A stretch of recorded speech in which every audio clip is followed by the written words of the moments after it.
After watching the video, I believe one of the most habitable sections of the Milky Way is probably one of the spiral arms.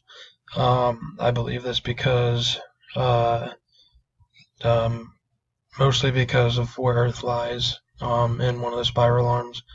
I also believe that probably the best habitable section would be in one of the spiral arms, but probably far away from the center of the galaxy as our sun is, just because of how the Earth is a habitable planet and how far we are away from the center of the galaxy. Um, and then also we're in the Sagittarius arm, or um, we're kind of like a subset of it.